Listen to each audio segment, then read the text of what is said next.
Okay, good morning, everybody. Welcome to, this is our 6th pop-up chat that we're doing.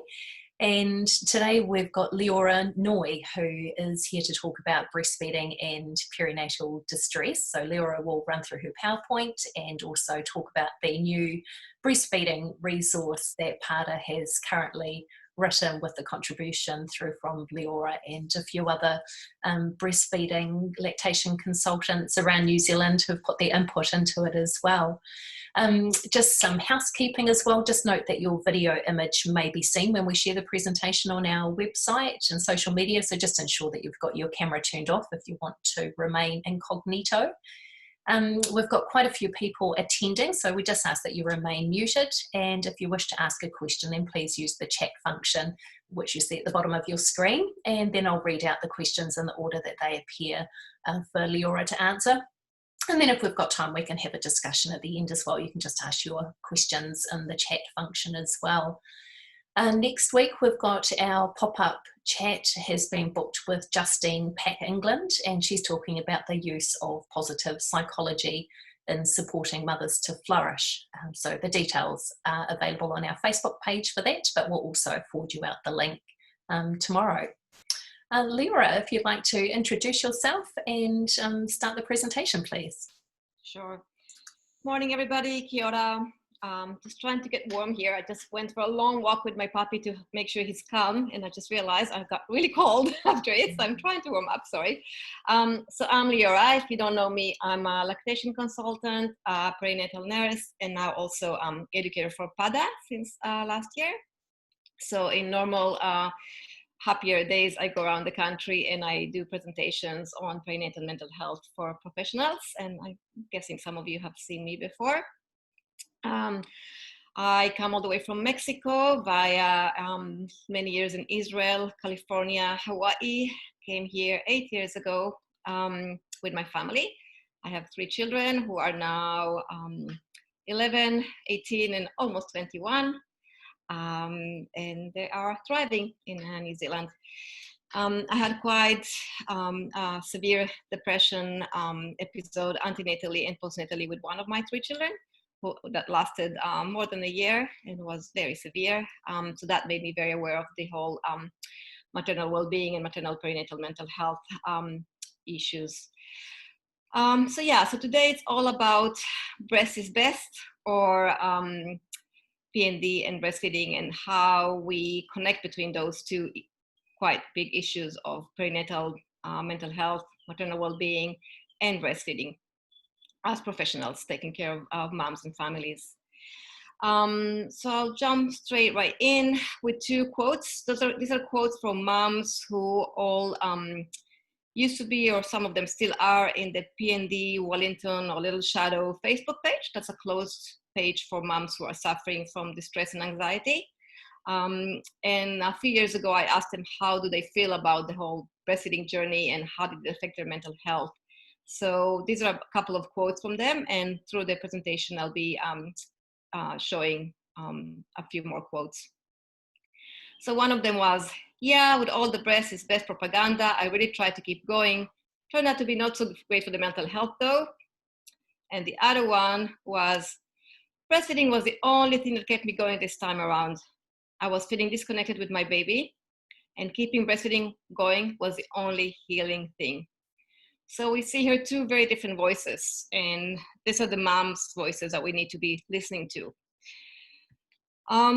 So if we're gonna talk first about the challenges and the moms who are having distress because of breastfeeding, or other way around, there are 2 different pathways, 2 possible pathways for this distress.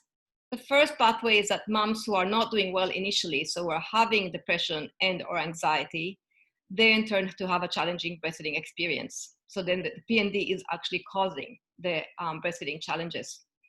So there are different pathways and different explanations for this, different theories. One could be that the PND is actually a hormonal event. That's quite controversial. Some people say yes, some people say no, but maybe it is a hormonal event. Maybe it does have a huge effect on the hormones, and that actually inhibits lactogenesis, so the production of milk. So if we just go back to our basics, breastfeeding, cycle when baby sucks, that produces a stimulus that makes those hormones in our brain, the prolactin and oxytocin, produce and let down the milk and release the milk. So what if those hormones can't really work because of PND? I've seen it happen when I've had moms, and I'm sure all of you that work with breastfeeding moms have seen this scenario where you have a mom that's having so much anxiety that when she's trying to breastfeed, the milk just won't come down. And I often tell moms that ahead of time, when I do breastfeeding classes, antenatal breastfeeding classes, I tell them, if there's anybody in your family that actually makes you feel quite small, anybody from your close, extended family, friends, people that are going to come with very good intentions, but you know they actually make you feel quite incompetent, quite small, quite vulnerable, you don't really want them around when you're trying to breastfeed, because you might see that you're trying to breastfeed and the milk just won't come down because that anxiety will just inhibit that production and the letdown of milk. I remember a case where a mom was calling me every hour for a few long weeks, sometimes every hour, and she kept crying about her milk not coming down and the milk not coming down and baby not getting the milk. And that was that cycle going on, that her stress was just holding the milk up, wasn't coming down, and then the baby would get more stressed, and then she would get more stressed, and that stress just would inhibit her milk from coming down into the baby. We often have sleep issues with moms who are depressed and or anxious.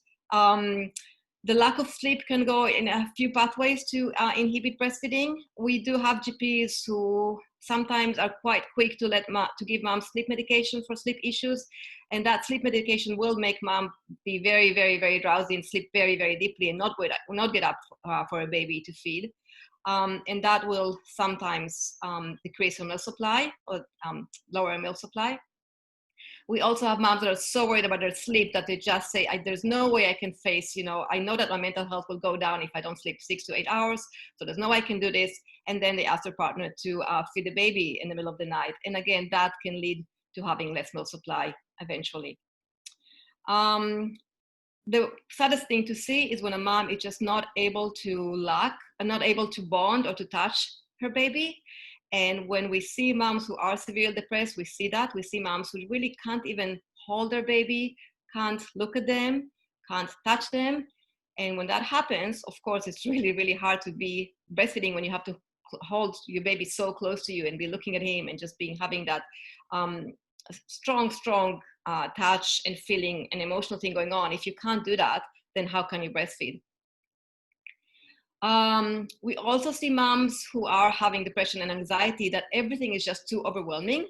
They just can't cope with things. Everything is just too big, too hard, too challenging. So if breastfeeding starts going downhill, they'll be too ashamed, they'll be too full of grief and anxiety. They won't be able to even pick up the phone and ask for help. Everything becomes just too big. We've all gone through depression at some point, most of us. Recently, the last few months have been quite hard for many of us. And when we feel so depressed, the ability to actually cope with challenges is just so much diminished.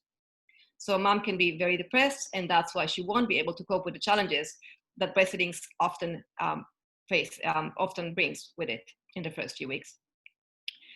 Another thing we've seen is moms who have what we call distorted reality about the weight gain.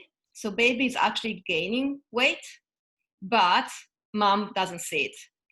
Baby is nice and plump and feeding well, but because mom is not doing well herself, she will convince herself that the baby is not gaining weight.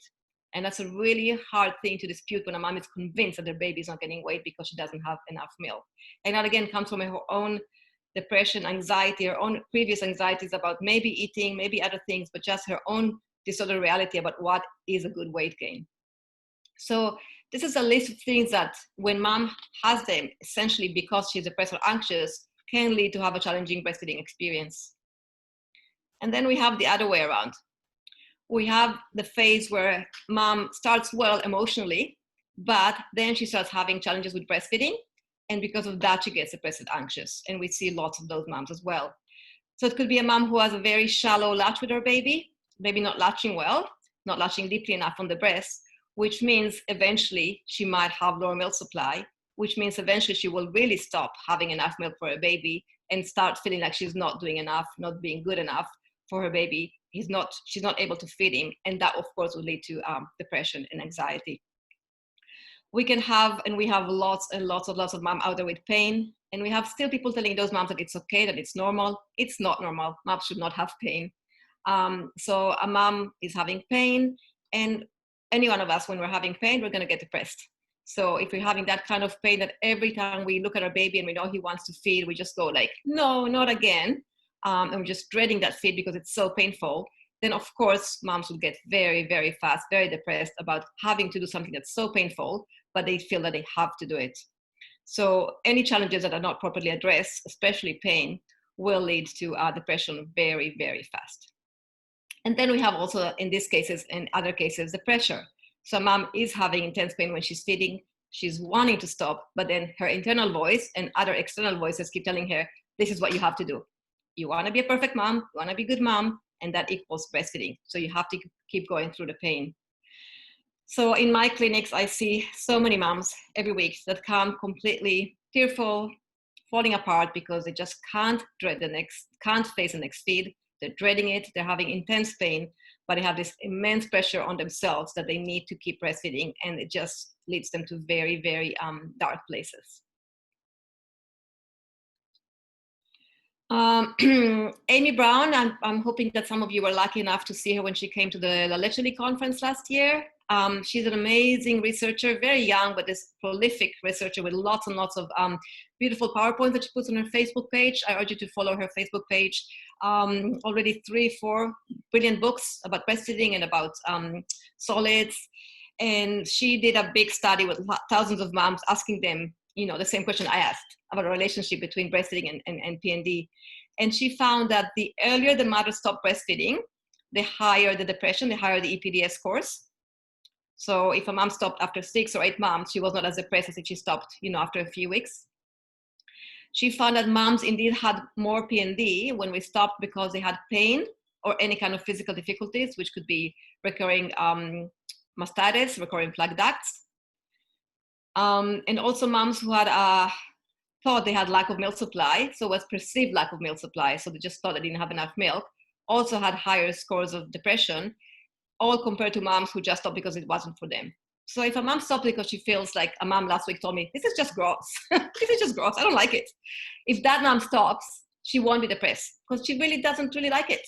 If a mom stops because she doesn't want to breastfeed outside in public, she probably will be fine. But if a mom stops because but she really wanted to breastfeed, but she stopped because she was in intense pain or had a low supply, those moms will get into the state of grief and depression and sadness about not being able to do something they really wanted to do because they're being told and they know it's the best for their babies and for them, and then they fail, and that's when they go into deep, deep sadness, grief, and loss. So the two main questions that I always ask myself is, are moms with PND less likely to breastfeed? Or are moms who fail to breastfeed more likely to be depressed? So which pathway is the most likely? And we looked at both pathways, and I think they're both there. We have both groups. We have the moms who are depressed and anxious, and that's why they get into breastfeeding challenges. And we have the moms who are failing in their mind or to breastfeed, and that's when they get depressed. And then the bigger question is, where are we? What's our role? What can we do about this whole messy picture? So just to go back to a bit of more quotes from moms, breastfeeding issues and ultimately being unable to, and the associated stress and pressure surrounding all of that was definitely a huge trigger for PND for me. I struggled to breastfeed both my babies. I felt like a failure. I think it does contribute to PND, as I had a vision of it all being easy, and it wasn't.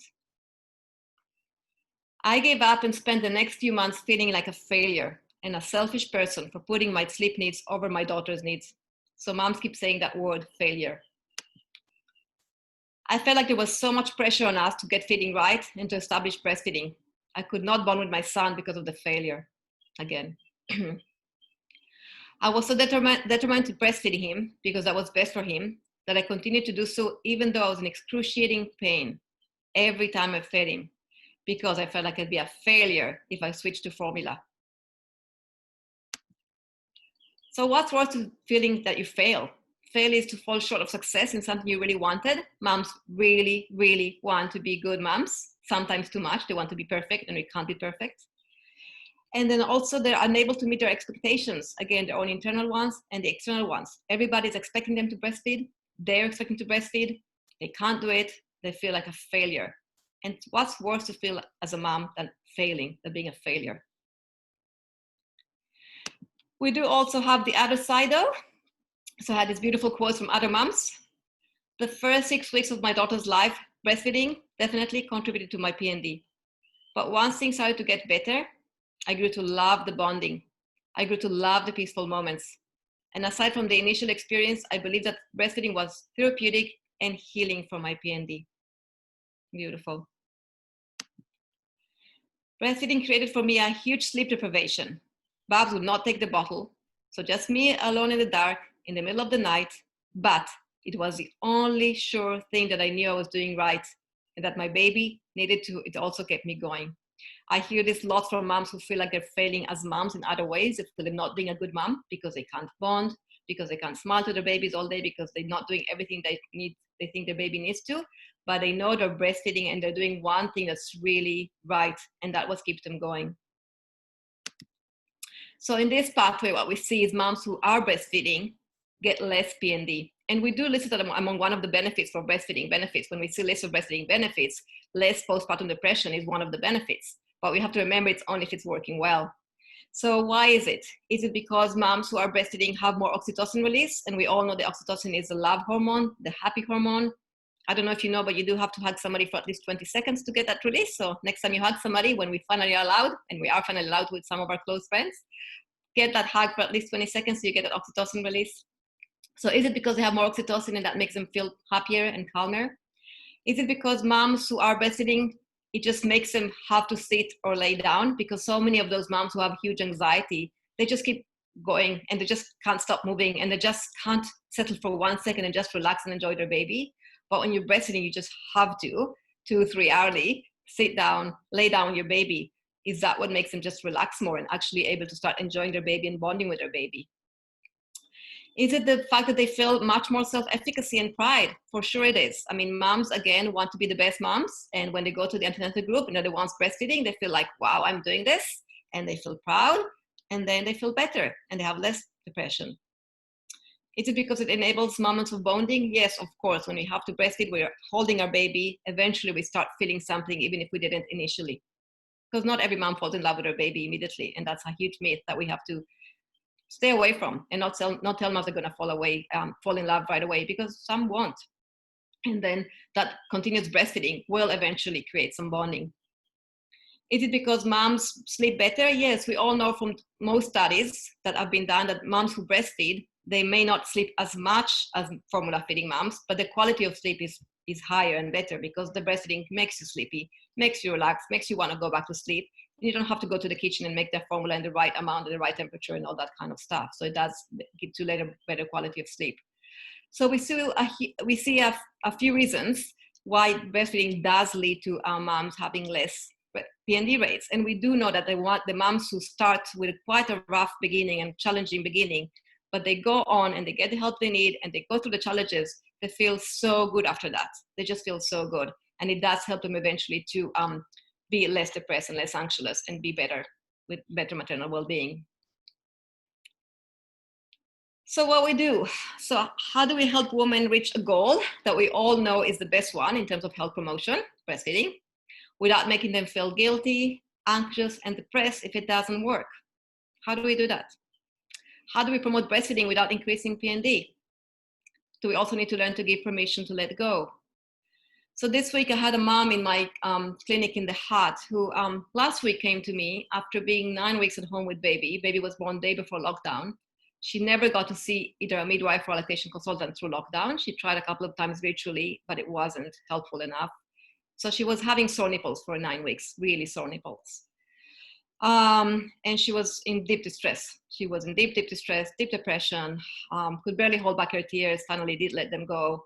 And just about being just left alone for 8 weeks with nobody seeing her. So we managed to put to latch the baby on in the best feeding that she had so far. We could not get to zero pain because the nipples were quite damaged already, but we could get to the most comfortable feeding that she ever had, which was almost no pain. And she was intensely grateful. Went home and I thought, yay, we did it. And then she came back again this week to a different group that I do for moms with depression, and she was not looking well. And she, the breastfeeding was not going well again. She had another new crack in her nipple. And I sat with her and she just cried and cried. And then I asked myself, what is the right advice? What do I tell her? Do I tell her that, you have this beautiful, beautiful, lovely, gorgeous baby that doesn't stop smiling at you, and you're sitting and crying just because of the breastfeeding and you can't react? Do I tell you, let's keep going, let's keep trying other stuff? Do I tell you, no, you know what, this might not be working for you, and it's time for you to just focus on being with your baby and enjoying your baby? What do we do?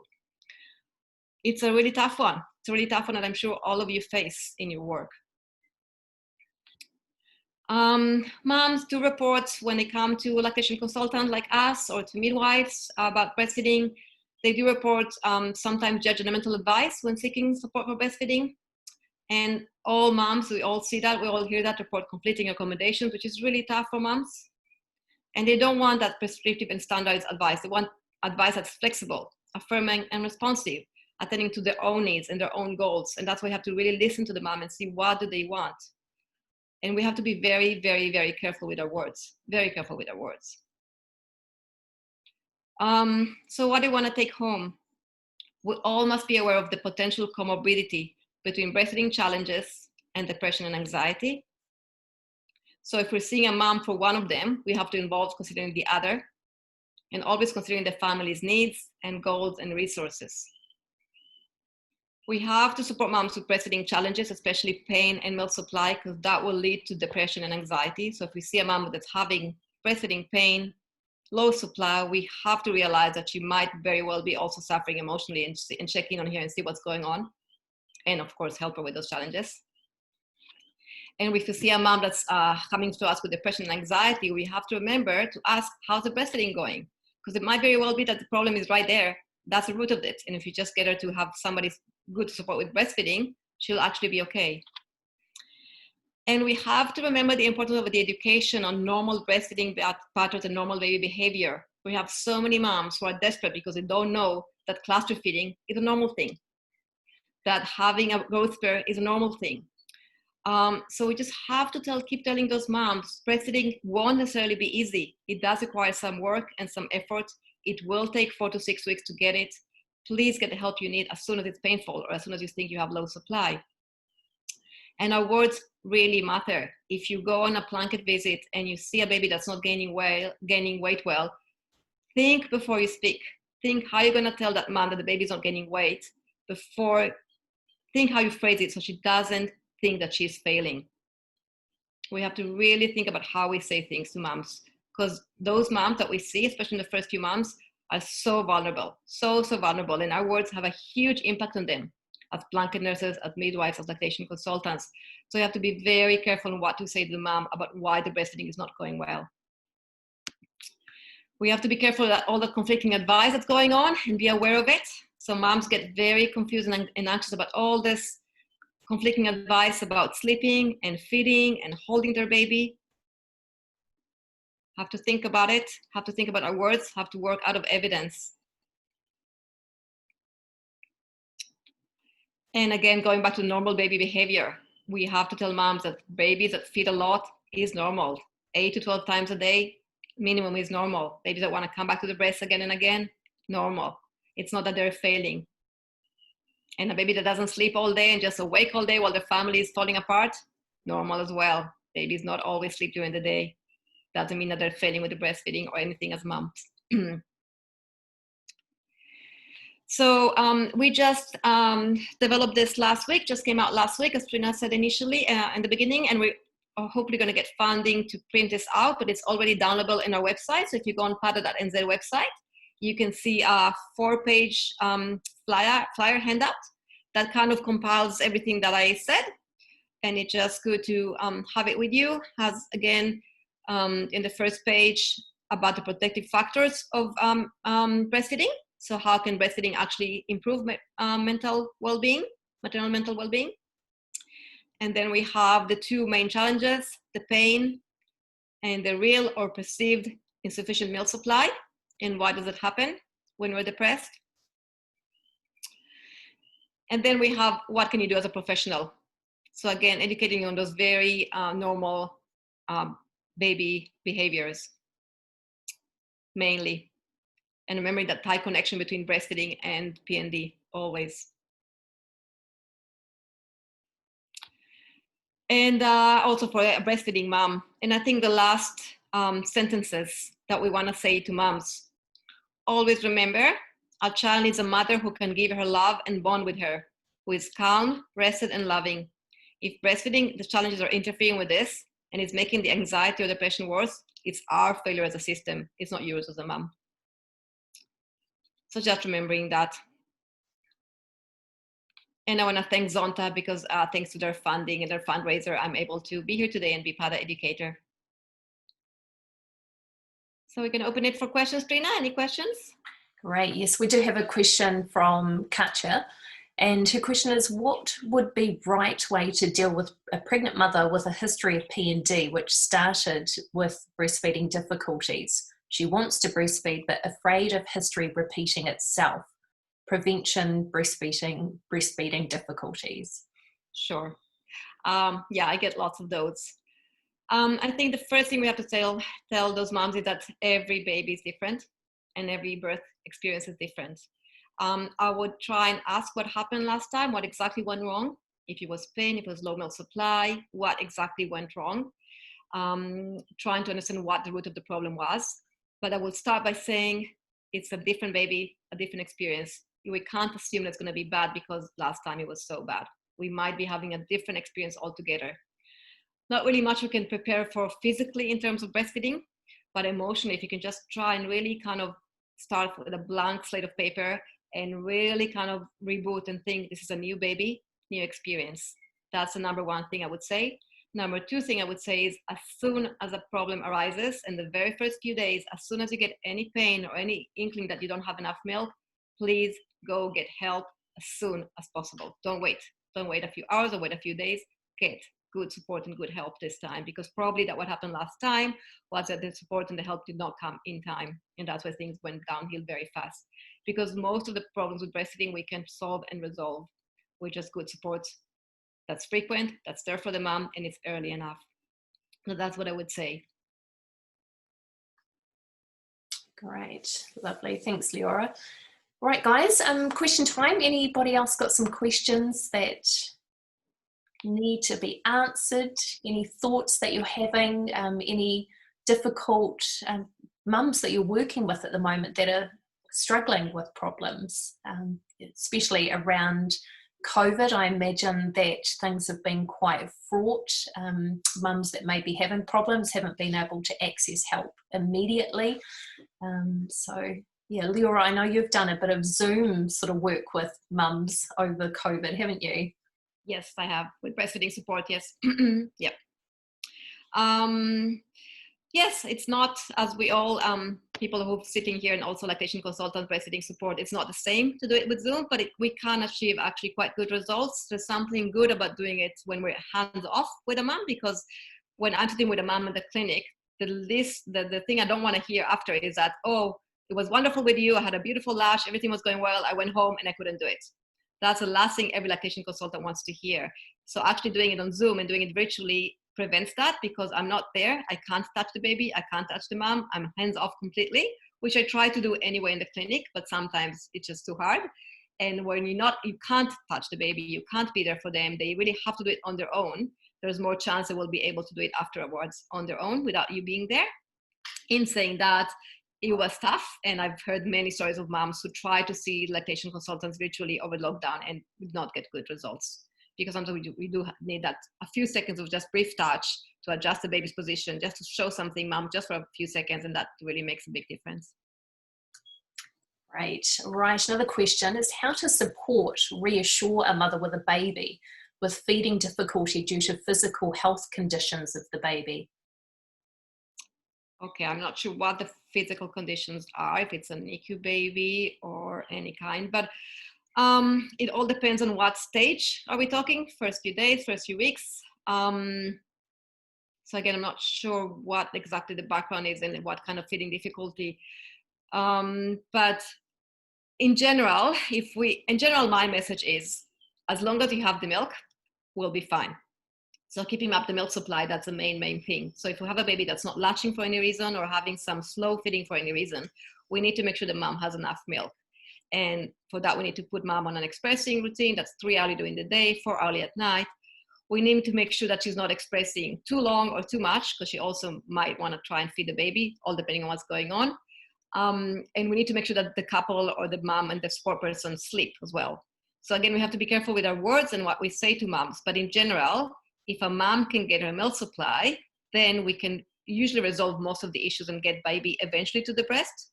And I've gotten babies back to the breast even after 3, 4, 5 months of being off the breast. It's doable as long as mom has the milk.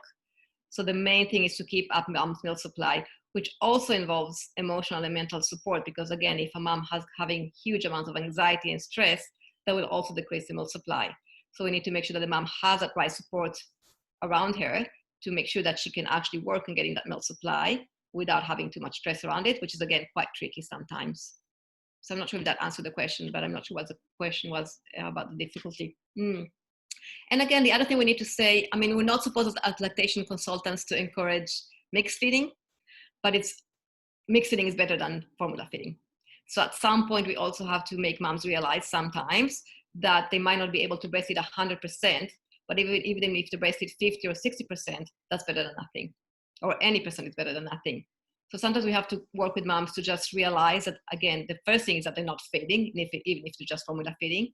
And the second thing is we might try and get to have some breastfeeding, and that's much better than nothing, and just make peace with that as well. Great. Next question is, my observation is that we don't emphasize long-term skin to skin enough. After day 1, no one mentions it, but as a lactation consultant, I view it as an essential element which is protective of maternal mental health. Yeah, thank you, Teresa. I love Teresa. We were on the same page in many things. We see each other's Facebook posts. Never met, I think, but yes, I agree, Teresa. I agree that skin to skin is definitely not something that's spoken enough about. And I've seen babies even 3, 4, 5 months old were very unsettled, and once you do skin to skin, they completely relax. So definitely, thank you for saying that. I think that's a huge thing and a very important thing to say, that having baby skin to skin is something that we should be doing for a long time, not just for the first couple of days. It does calm down baby, it does settle baby, and it does relax mom when she sees her baby settle and relax. So I do think that Teresa is very right, and thank you for saying that. You can always go back to skin, and you should always try and go back to skin, even if it's a baby who's a few weeks old or a few months old. Skin to skin is something that really is reassuring, calming, and solves lots of breastfeeding challenges. Thank you for saying that. Great. And from Esther, I am a midwife and researcher and very interested in postpartum anemia as a biological factor that is associated with fatigue, P&D, impaired breastfeeding and bonding. Have you noticed that anemic women have more P&D and breastfeeding challenges? Interesting, really interesting. I mean, we do know that blood loss that's bigger than expected at the birth might lead to a low milk supply. So when a mom, I always ask at the birth. I will always, every mom that comes to me, ask about the birth, because we can have so much information from the birth. And one of the questions that I do ask is about blood loss, because if a mom is having low milk supply, blood loss could be explaining some of it. I do know that there's also a lot of connection between anemia and maternal well-being and just mental health in general. So I haven't pinpointed exactly that in moms, but when I think about it, yes, many of the moms that I see that are having P&D and breastfeeding challenges do look quite pale, and you don't always know if it's the tiredness, the exhaustion, or I do often ask about their iron intake. So it is a question I do often ask, especially if they're quite pale. So it's a really good research area, definitely. Yep. Great. From Tanya, I'm a plunket nurse and I have a client who is breastfeeding with previous gastric band surgery, and baby is struggling to gain weight. We've had to start formula top-ups for baby to gain weight. Is this common with gastric band surgery? I'm sorry, I have no idea. I just prepared for my 10-year lactation consultant breastfeeding exam, and I don't think we had even one question about that or one information about that. So sorry, Tanya, I don't know. I just can Google it as well as you. I don't know. If anybody's listening as part of the group Yeah. today and has any comment for that, please type that. I'd be really keen to hear more, or just email us if you do come across something in the coming weeks, and I can forward that on to Tanya as well. Wow. I guess it's probably a very small percentage in this situation. So, yeah. Yeah, I really don't know. Yeah. I'm just wondering if somehow that impairs the hormones in some ways, but I'm not sure. Okay. Another question, encountering sleep and feeding apps. With the mum following app rather than trusting her own instinct or baby cue, how are you approaching these mums who are seeking support from an app that can be by her side 24/7 when you can't be? I see that Esther answered that women with gastric bands are high risk of anemia, don't absorb iron. Interesting. Okay. The funniest one I had was when I came to a couple to do a home visit, and I found they had this huge wall in the lounge, and the wall was, they had screened on this huge wall a huge Excel spreadsheet of every little feed and every nappy change of the baby in the last 3 days. And the partner was so excited to show me his projector and his app and his huge wall projection, and I just looked at it and said, okay, can you look at the baby now? I was so disinterested, and he was so disappointed. So yes, moms and dads are relying heavily on apps instead of looking at their baby. They want to put the babies on schedule, and they want to record everything. So I do a lot of work on that on my antenatal classes, and also when I see moms after the birth, about just looking at the baby. And the baby can teach us everything, and the babies are book, and the babies are manual, and the babies are up. And if you just leave all that to the side and learn to look at your baby, he will teach you everything. He will show you by his cues what he needs. He will show you if he needs to eat. He will show you if he needs to sleep eventually. He will show you if he needs to burp. It takes time to learn those cues, but if you are focused on the app, you won't get to learn those cues. So definitely way too many apps there, way too many moms stuck with those milestones that they're looking for in their apps instead of looking at their babies. So again, that's where we all need to come in and do a lot of education with our moms, because they are forgetting to trust their own feelings, they are forgetting to trust their own gut, and they just keep looking outside instead of inside into their babies. So yeah, thank you for saying that, and please let's all of us try and do lots of work around that. There was a comment from Anika about the gastric band. Could also be looking at why she had gastric band. Polycystic ovary syndrome perhaps couldn't cause problems with supply due to hormone problems. Yep, maybe she has PCOS. Yep. Right. Question from Mary. Notice that a traumatic birth and large PPH can contribute to poor mental health, PTSD, and breastfeeding difficulties become overwhelming. Again, sorry, because I can't see the question. So yeah, sure. Have you noticed that a traumatic birth and a large PPH can contribute to poor mental health and breastfeeding difficulties? Yes. So we do know that losing a lot of blood and or a traumatic birth both can cause both mental health issues and breastfeeding challenges. Again, what comes first? It could be very, very often when you have a traumatic birth, the breastfeeding gets a really rough, slow going.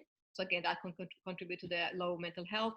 Again, having a big blood loss will bring low milk supply many times. So again, that can lead to maternal mental health.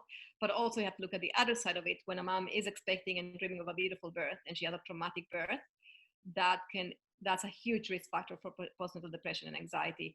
And the one thing I encourage those moms to do is to process those births, talk about those births, go back to the team that was in the room, go back to the midwives, or go back to the doctor and do a debriefing, and also go see a counselor. This mom that I was telling her story, she had a very, very traumatic birth, and now she's going through the process of debriefing with her team and also going to some really good counseling because she needs to talk about that birth that just keeps sitting there. And that's one of the big, besides the breastfeeding pain, that's another big reason that she's so depressed. So definitely we have to make sure that those moms who have either a traumatic birth or on the low, big blood supply, that we make sure that they know that they need to be talking about it before it gets to this lingering depression and or breastfeeding challenges or both. Great. Teresa has information about apps, especially the Wonder Weeks, can mask more serious issues, and parents dismiss fussiness as a leap or regression when it might be low supply. Yes, definitely. So the Wonder Weeks, yeah, I don't like it too much. I mean, I think it helps in the way that people know that things keep changing. But definitely parents fall into the trap of thinking this needs to happen now, and if it doesn't happen now, they get all stressed. Parents expect bad things to happen when they actually don't need to happen. And definitely, yes, sometimes we do need to look at sometimes the low supply that's in mom's heads is actually a true low supply, and we have to look at it and see what's going on. Is the mom actually not feeding enough, or something is going on there? But yeah, the Wonder Weeks up, I think it's also problematic, definitely. And we have to always talk about how every baby is different and how every mom is different. So not one app can be right for all the babies. It just can't happen because we're all so different from each other. So there's no way that an app can just tell us everything that a baby needs to be doing in a certain week, because we're all so different. Thank you, Teresa. Question about breast implants and breastfeeding. Does the implant affect breastfeeding? It all depends on how it was done and when was it done. So yes and no, it depends. It depends on how carefully it was done and if any milk ducts were severe or not. So it really is case by case. So what questions would you ask? Like, how would you then inspect the woman to sort of find out? Do you just go ahead and start trying and see? Yes.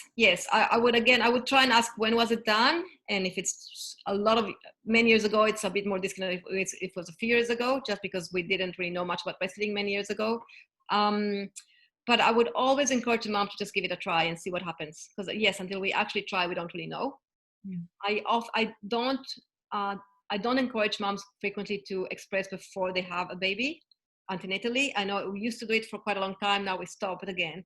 I worry about moms trying antenatally to express and not really getting much, and then that making them think that they don't have enough milk, which sometimes is just wrong. I know from my own experience, I was never licking before my birth. I was never expressing or licking. Nothing was there. If I tried to express, which I think I might have done a couple of times, nothing was coming out. And after I had my last baby, I was squirting the air with my milk to make my boys laugh. So I had so much milk. It just doesn't mean anything. So that's why I worry about moms trying antenatally, nothing coming out, and that leading to think there's nothing there. So I don't often encourage moms to express antenatally unless they're really leaking already, or they have a planned Caesar section, but they realize that they have to have accurate expectations of how much to actually they're going to get. So I remember in a conference a few years ago, I don't know if Teresa was there too, a few of the woman from Australia who actually was the one who initiated the whole antenatal expressing thing came and presented, and she showed us how the average of milk that moms got after 4 weeks of expressing. So after expressing for 4 whole weeks, twice a day, the average from thousands of moms was only 2 ml, so half a teaspoon total after 4 whole weeks. So if a mom has an accurate expectation that she won't really get much, and she's still okay with breastfeeding antenatally, expressing antenatally, you can tell her to do it, but I wouldn't encourage it to every mom, because it can actually be very discouraging. So really nothing much you can do before. So you just have to wait and see what happens. Right. Just returning back to the breast implants, Amika's got a good question. Right. How about asking the reason why they got the implants? She's seen a couple of mums lately that looked like they had insufficient glandular tissue, which is why they got the implants. Excellent comment, Anika. Yes, you're right. Yes, that's correct. They might have insufficient glandular tissue, so they might not have been able to make milk just because anatomically that's how they are, and maybe that's why they got the implants. Yeah, excellent comment. But again, so they will tell you that they had small breasts, or yeah. So I mean, I'm not sure moms would actually know to answer that question. They might not have been told that they have insufficient glandular tissue, that they had small breasts, and small breasts doesn't mean that they have insufficient glandular tissue. So I'm not sure the mom would actually know the answer to that. Right. I guess it's just keeping the conversation open and seeing what the situation is, why it needed to happen, isn't it? Yeah. Right. Well, it looks like we're starting to wind up with our questions here. Now, if anybody does want to make contact with Liora is our PADA educator, and we'll send her email address out. She is travelling, or soon will be travelling around New Zealand to run just information and training around postnatal depression, breastfeeding. So if you do have like a perinatal support group or, you know, plunket groups and things, Liora is looking to connect with those and come in and do a couple of hours training. Early childhood centres, we're sort of trying to get into all different areas, aren't we? Just so everyone's informed and able to ask the right questions and refer to the right services. All right, so thanks, Liora. Appreciate your time today. Great to have you on board. That breastfeeding resource is being loaded to our website, so you'll be able to download that digitally. A lot of you received it via the email, and this recording we will have available later on today as well for you to watch again and share with other colleagues who haven't been able to make it today. So thanks so much everyone for joining in today, and go well, and we look forward to seeing you next week. Thank you.